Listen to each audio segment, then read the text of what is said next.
guys, magawa tayo ng cabbage roll, yung tinatawag na Baguio beans. Gagawin ko siyang wrapper. Pakita ko sa inyo. Mapakulo muna tayo ng tubig para ito ay lumambot.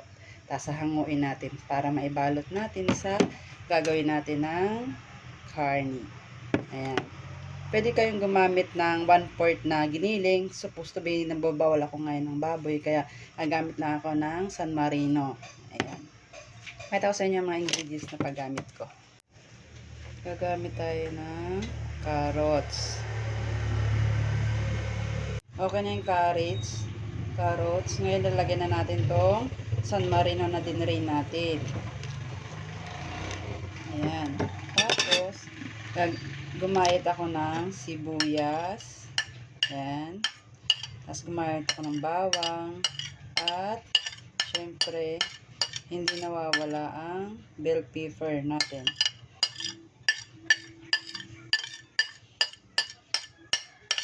Ayan, ngayon, lalagyan natin siya ng paminta.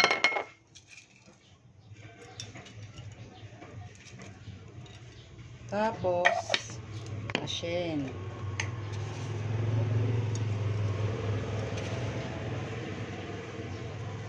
Ngayon, lalagyan natin siya ng oyster sauce. Then, after that, hahaluin na natin siya. Ayan.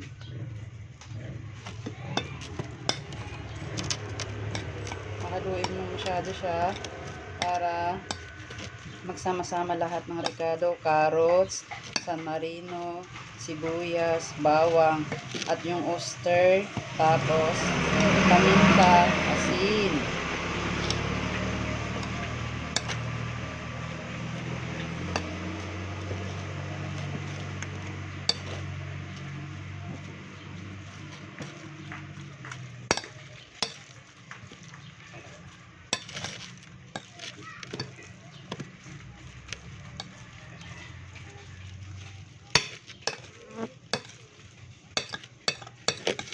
Pwede dito ilagay baboy, kaso nagbabawas kasi ako ng baboy.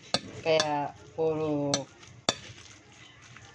fish at chicken lang yung kinakain ko ngayon.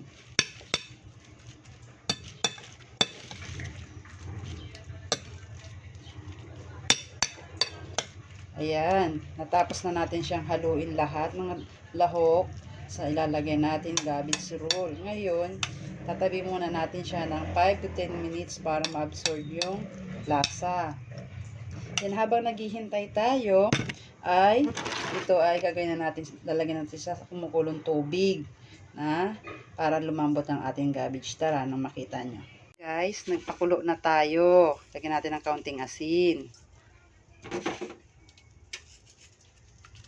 Cabbage para lumambot.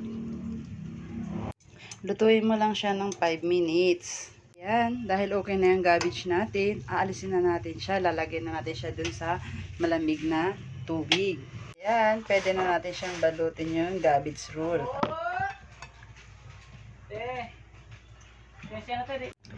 Ayan, balot na natin.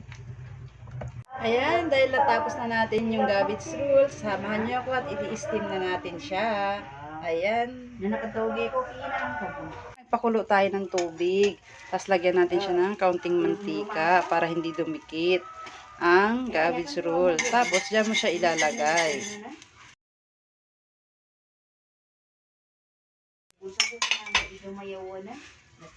Ayan, nailagay na natin. Takpan na natin siya. Ayan, takpan na natin at wait tayo ng 5 to 10 minutes bago maluto ang ating cabbage roll.